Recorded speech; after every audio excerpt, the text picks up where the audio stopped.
السلام علیکم سر میں سن 2014 سے آپ سے کالم بھی پڑھ رہا ہوں، آپ کے پروگرام بھی سنتا ہوں، ہمیشہ سے آپ سے غزوہ ہند کے بارے میں سنتے آئے ہیں۔ تو پچھلے دنوں زید احمد صاحب کو بھی میں سنتا ہوں، وہ بھی آپ صلی اللہ علیہ وسلم میرا معیار ہے کسی کو ناپنے کا، میں دیکھتا ہوں اس کی حضور کے ساتھ کتنی محبت ہے۔ زید احمد کو بھی سنتے ہوئے ہیں کیونکہ وہ بھی ماشاءاللہ آپ صلی اللہ علیہ وسلم سے محبت کرتے ہیں۔ اب وہ آپ سے کچھ بحث کر رہے تھے غزوہ ہند کے جھنڈے کے بارے میں کہ آپ نے کہا کالے جھنڈے، انہوں نے کہا نہیں، اس کا ترجمہ سبز گہرے رنگ والے جھنڈے بنتے ہیں، تو یہ پاکستان سے لشکر نکلے گا۔ اور دوسرا میرا سوال ہے سر کہ آپ پاکستان میں انقلاب کب تک دیکھ رہے ہیں؟ دیکھیں، پہلی بات تو یہ ہے کہ میں نے انہیں کئی دفعہ کہا ہے کہ کسی غزوہ ہند کی کسی حدیث میں جھنڈوں کا ذکر ہی نہیں ہے۔ 18 حدیثیں ہیں، 18 حدیثوں میں فرمایا ایک لشکر روانہ ہوگا۔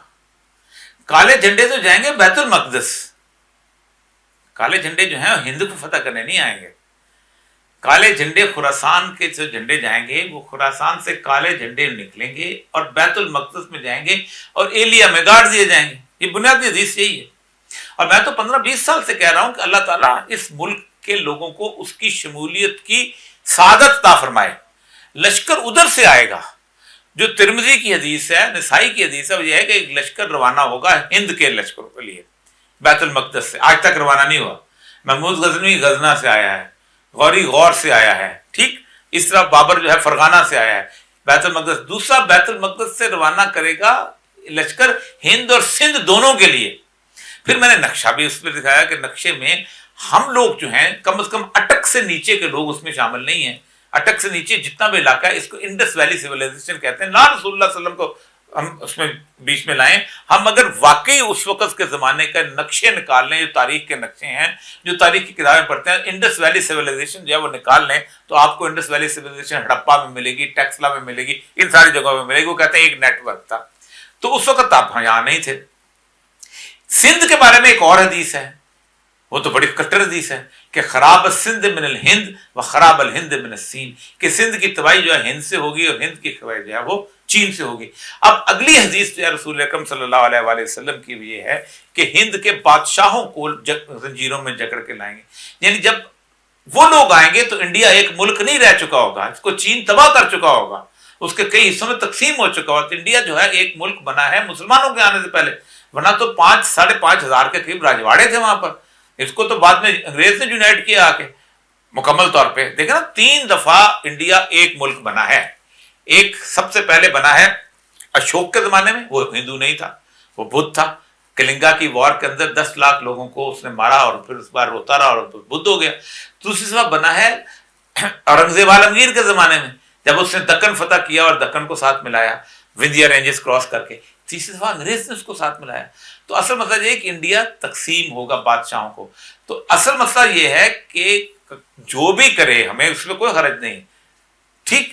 پاکستان ایک میجر سٹیج ضرور بنے گی لڑنے کے لیے، لیکن ہمت لشکر کی قیادت بیت المقدس سے آئے گی، ورنہ وہ لشکر رسول اللہ کا لشکر ہے ہی نہیں جس کی قیادت بیت المقدس سے آئے گی۔ وہ یہاں کا ہو سکتا ہے، جس کا بھی ہو سکتا ہے، وہ کسی نواز شریف کا ہو سکتا ہے، زرداری کا ہو سکتا ہے، اپنا ایوب خان کا ہو سکتا ہے، کسی کا ہو سکتا ہے۔ غزوہ ہند میں سید الانبیاء کا لشکر بیت المقدس سے آئے گا۔ ہم اللہ کرے ہم اس کا حصہ بنیں، ہم اس کے ساتھ جائیں، ہم جا کے ہند میں لڑیں، ہم اسی ابو ہریرہ کی طرح ہوں کہ جو کہتے ہیں کہ اگر میں مارا گیا تو میں افضل الشہداء میں ہوں گا، اگر میں زندہ بچ گیا تو مجھ پر جنت جو ہے اس واجب ہو جائے گی اور دوزخ حرام ہو چکی ہوگی۔ یہ چیز۔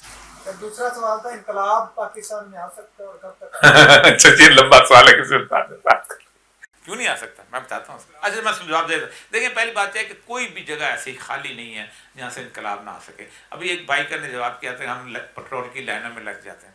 دنیا میں 3 جگہ انقلاب آیا، اسلام کا ایک لگا لیں اور 2 بات۔ ایک آیا فرینچ ریولوشن ہے، دوسرا ہے چائنیز ریولوشن ہے، اور تیسرا ایرانین ریولوشن ہے۔ خالد صاحب دنیا جات گھومے ہوئے ہیں۔ فرانس کی تہذیب لکھنؤ کی تہذیب سے کوئی کم تہذیب نہیں تھی۔ لکھتا ہے وہ اسپرائٹ لکھتا ہے کہ میں ہوٹل میں گیا تو مجھے اس ہوٹل میں جانے کے لیے 17 بیروں کو ٹپ دینی پڑی، ایک ہاتھ والا یہ